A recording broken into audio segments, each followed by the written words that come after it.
I've been grinding Street Fighter 6 all summer, Tekken 8 is coming in 2024, and now with the recent release of Mortal Kombat 1, I think it's safe to say fighting games are in something of a renaissance. I've spent several hours with NetherRealm's latest entry in their storied franchise, so I thought I'd share some general impressions of Mortal Kombat 1. Before we do that, a quick disclaimer. This is not a full review, seeing as I haven't spent enough time with all its features to provide a definitive opinion. Just some general impressions. Feel free to take them with a grain of salt, seeing as my opinion could change over time. Always do your research, watch several impressions or review videos to see what the general consensus is before making your purchase. Now with that disclaimer out of the way, here's what you need to know before you install Mortal Kombat 1. Mortal Kombat 1 is ironically the 12th entry in the Mortal Kombat series. It's called MK1 because in the last game, the universe was reset with Liu Kang becoming the defender of Earthrealm. This means this is a great place to start for newcomers of the franchise. Yes, the characters are not new, but their backstory and the overall plot is. Think of Mortal Kombat 1 as a multiverse Earth 2 type of situation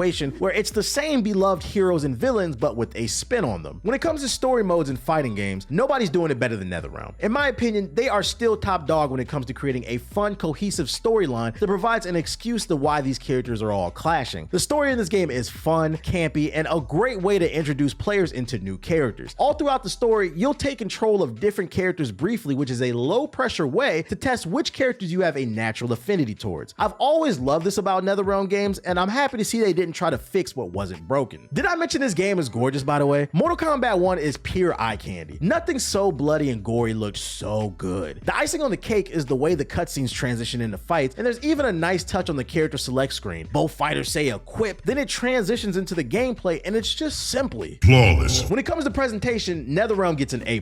Where there is a slight misstep is in the audio. The voice acting is good, dare I say great for the most part, but if you're chronically online, I know you've seen the memes of the character Megan Fox plays. In the reveal trailer, I didn't think she sounded that bad, but I am here to admit that I was wrong. The editing on that trailer made her mediocre performance sound average because listen, it's way worse. What is this? That blade's enchanted.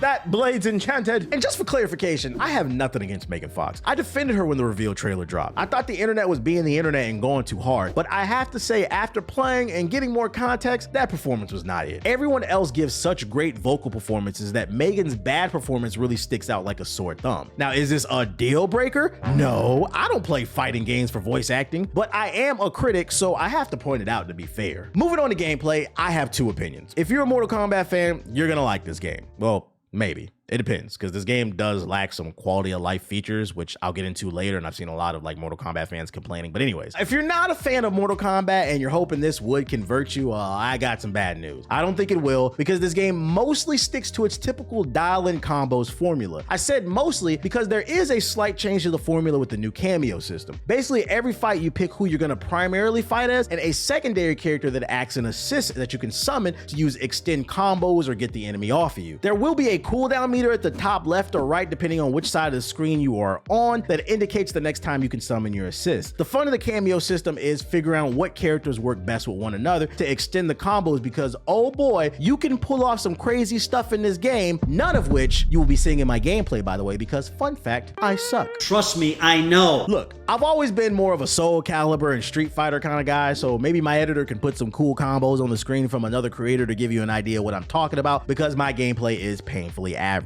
Back to the cameos. Walt, you sussy baka. The only thing I don't like about the new cameo system is certain characters are locked behind assist only. You can't play classic characters such as Sonya Blade and Jax, which, by the way, am I the only one who finds it problematic that Jax is no longer a playable character after he went back in time in the last game and freed all the slaves in America, thus creating Wakanda in the future? You don't find that suspicious? You don't find that suspicious?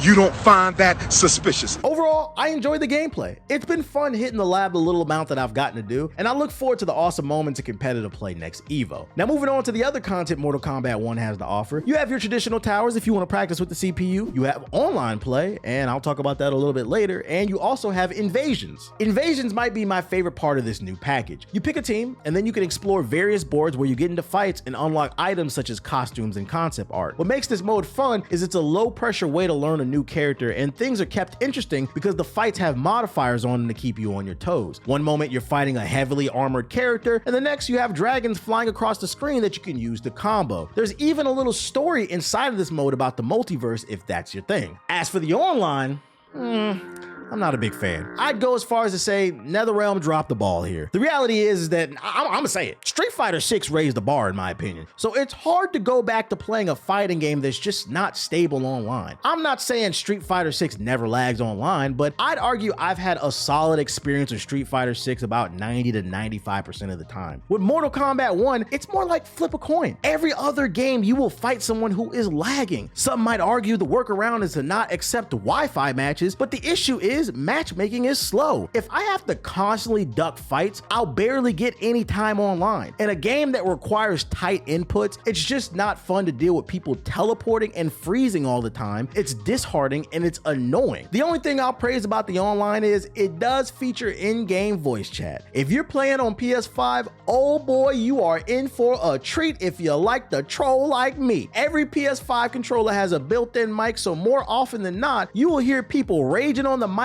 and that's the only reason I haven't given up on this game. I love making people mad over a video game because it makes for great content. That being said, Mortal Kombat 1 just doesn't feel like a finished product in my opinion. The biggest issue with this game outside of the inconsistent online play is the game is missing a lot of quality of life features. Things such as you can't practice between online matches. There's no private lobbies. You can no longer pin combos to the screen, and the game lacks crossplay. Half the fun in fighting games for me is running lobbies with my friends and the viewers. You can play King of the Hill, but I'm not into all that. I just want basic private lobbies to run sets with the boys. Not being able to pin moves to the screen anymore makes it much harder to learn your moves. The core gameplay in Mortal Kombat 1 is great, but the game feels like it needed more time in the oven. The good news is that my critiques of this game can all be fixed via patches. The only issue is that will people still care by the time that happens? I mean, there's new games being released all the time. Street Fighter 6 is dropping content. You got Tekken on the way, and that's if the patches happen. Who knows? All I can say is that I like the game, but I am a bit disappointed. We'll see how I feel about this game by the end of the year when I drop my top 10 games of 2023 video. And while you wait for that, why not check out my previous episode of Before You Install? I shared my thoughts on the new Souls-like game called Lies of P. They put some interesting twists on the Soulsborne formula, and if you want to see what they are, feel free to click the card on the screen and check out that video.